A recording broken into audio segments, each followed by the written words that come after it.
From the News Channel 5 Network, this is MorningLine with Nick Barris.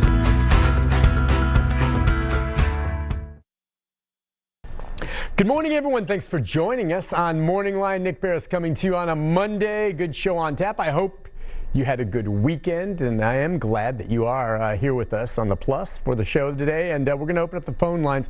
We're going to talk about some high-profile legal issues right now, everything from a death penalty case to what's happening in the courts, the orders from the Supreme Court, and some of the other cases I know many of you have followed very closely here. A big development last week, the ace witness in the Holly Bobo murder trial, all right?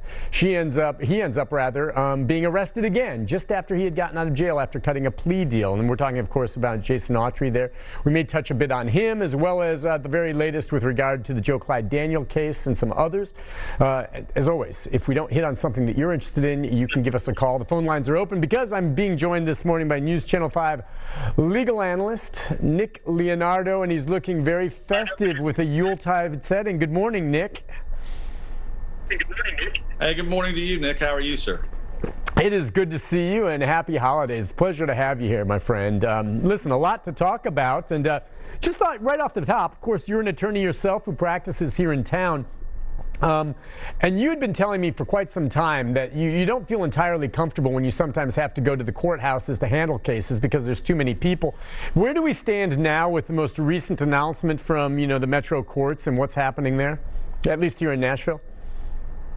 I have yet to see a copy of the order, but what I can tell you is the general consensus going around that in the Birch building, that's where we have our criminal cases and our general session civil cases, the judges have come together in general sessions and they've decided that anybody who is on bond right now, and it's a non-essential court appearance, all those appearances are going to be waived for the next 90 days in an effort to cut down on the traffic that's coming in the Birch building. So for one, so if you have a DUI or anything that you're on bond in general sessions for, then that case is going to be kind of kicked down the road. Then on the civil dockets, we were doing only 50 cases a day as opposed to the normal 500 or 600 you have. And now for the next 90 days, they have moved that number down to 25 cases per day in an effort to try to curtail the amount of traffic, unnecessary traffic in a lot of cases that come through the courthouse. A lot of times these people come to court and nothing happens on their case. It just gets continued. So there's no reason to increase the exposure of the judges staff, the lawyers, and as well as the people coming into the system for what may amount to nothing more than getting a new date.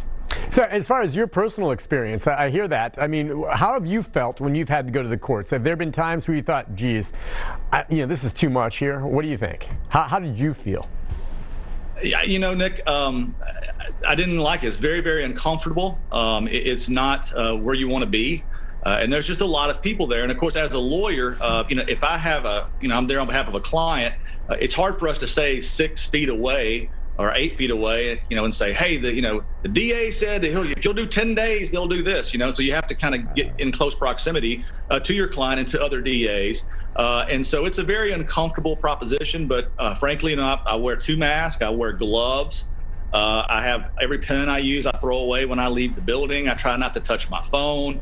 So I take all the precautions that I possibly can, but it's not anything whatsoever. But again, we're starting to do more and more Zoom hearings, and I would say that Justice Holder on the Supreme Court really favors that, and the Supreme Court itself favors that. And so the law a lot of times is usually 20 years behind when it comes to technology, but they're being forced, like most businesses are being forced, to change their model to make it a more friendly, user-friendly sort of environment so that we can continue to move the wheels of justice forward. Can you give me a sense, then, you talked about the fact that everything's going to be delayed now for 90 days. What does it mean now? What other cases beyond, you said if someone has a DUI that's on bond?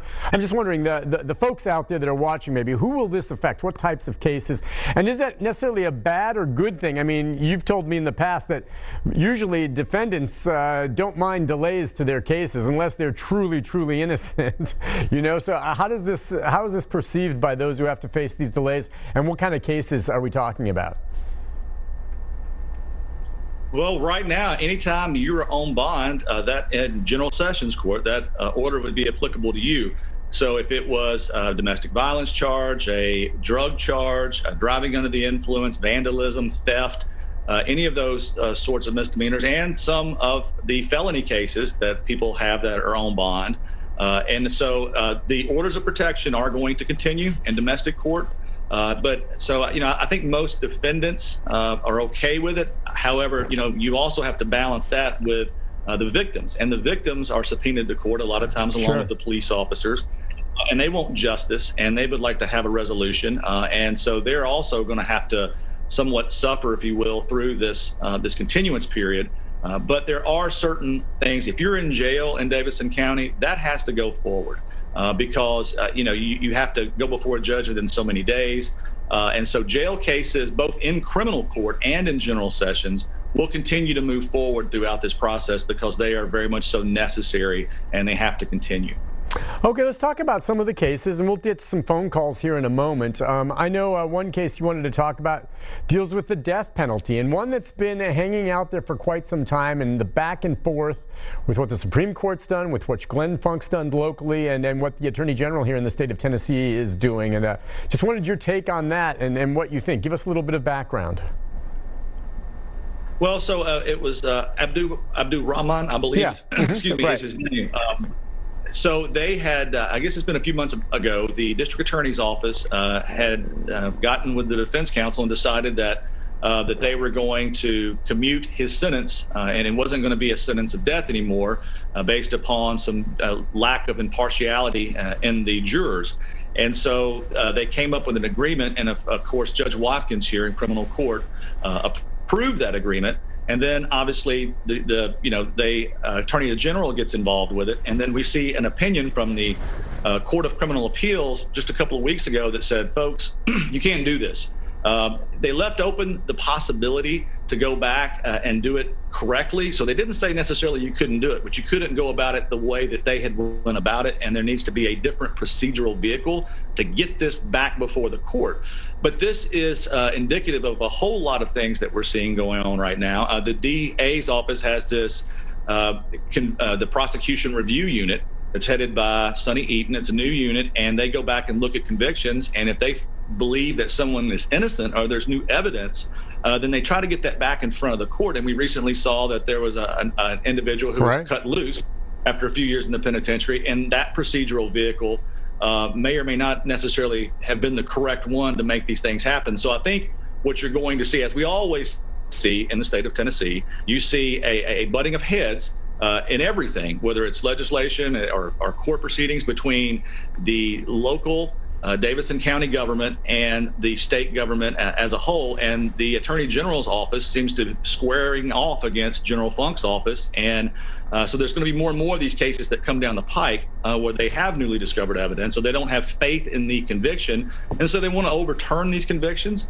Sometimes they may want to give a new trial. Sometimes they may want to commute the death sentence. And so the Court of Criminal Appeals has said, hold on, you're going to have to do this incredibly exact and precise before we're going to allow it to go forward. So, okay, and just real quick to wrap it, and I know that gets complex. A lot of people have followed this case, but Abdul Rahman, does that mean then, I mean, as we understood it, he was off death row, but could it get back on and he could be back on death row depending on the resolution of this case moving forward, or is he clear from that now? Right now, they still have a time frame in which to appeal to the Supreme Court. And, the Supreme Court, those appeals are discretionary. They only hear about 10% of the cases that come in front of them. I promise you, this is one that the courts are going to have to weigh in on, because we're starting to see more and more, not just death penalty cases, but more and more attempts by this district attorney's office in Davidson County to, if they don't have faith in a conviction, to vacate that conviction. And there's just not enough procedural vehicles sometimes to get that properly before the court. And there's a real need to look at those kinds of things when it comes to criminal justice reform. Something that we saw when Donald Trump did this First Step Act. Tennessee needs something analogous to that because we're trying to use these arcane tools to affect what we think is the appropriate outcome and to get something properly before a judge. Yeah, it's crazy. This has been, with his case, litigated. He's been on death row, or was. I don't know if he's still there now because of the status of his case, for more than 30 years.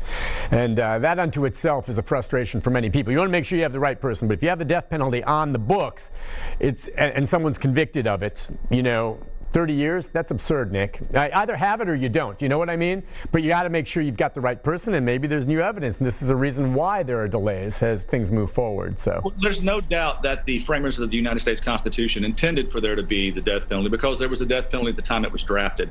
However, they never envisioned the amounts of due process that people on death row get, and they never envisioned that somebody would sit there for 30 years before they would even face that. And so, even though they intended to have it, what it looks like today is far removed from what it used to be like at the time they drafted the Constitution. I think you're exactly right. Listen, we'll take a break. When we come back, we've got some phone calls for you, and we're going to hit on some of these other cases as we move forward right now, legally speaking, and everything from the latest on what it means with Jason Autry being arrested again. And I've got a query for you on that, as well as Joe Clyde Daniels and the Delkey case. We'll be back with more right after this.